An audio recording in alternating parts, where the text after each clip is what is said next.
Hello বন্ধুরা, আজকে কথা বলবো ইন্দোনেশিয়ার এক অভিনেতাকে নিয়ে, যার নাম হলো ইকো উওয়াইস, যার মার্শাল আর্ট আর ফাইট দেখে মুগ্ধ হয়েছে সিনেমা জগতের মানুষ। তাই আমি আপনাদের জন্য এই মানুষটির 5টি সিনেমা নিয়ে এসেছি, যাতে আছে প্রচণ্ড পরিমাণে মার্শাল আর্ট আর মুগ্ধ করার মতো ফাইট সিন। তাহলে দেখে নিই কোন কোন সিনেমা আছে এই তালিকায়। প্রথম সিনেমার ইতিহাস শুরু হয় ঠিক এইভাবে। এই হিরোটির জন্ম হয় একটি গ্রামে। তারা দুই ভাই এক বোন। আর আমাদের হিরো ছোটবেলাতেই মার্শাল আর্টে প্রস্তুত।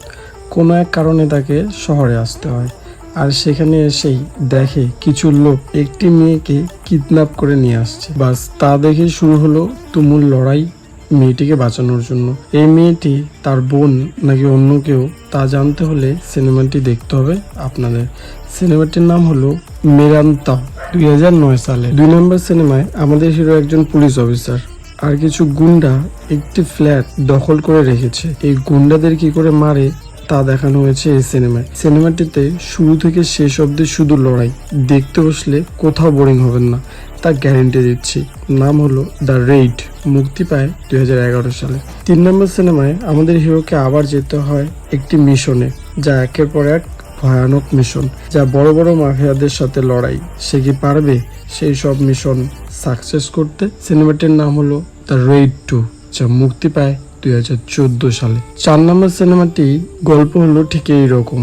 ইকো উওয়াইসকে একটি সমুদ্র সৈকতে পাওয়া যায়। তারপর তাকে যত্ন নেওয়া হয় একটি গ্রামীণ হাসপাতালে। সে জানে না তার এই অবস্থা কে করেছে এবং জানে না তার পরিচয়। অন্যদিকে তার বেঁচে থাকার পরিচয় একটি গ্যাংকে বলে দেয় কেউ, আর সেই গ্যাং তাকে মারার জন্য খুঁজতে থাকে আর সবাইকে জবাই করে। সিনেমাটির নাম হলো হেডশট, সালটা 2016।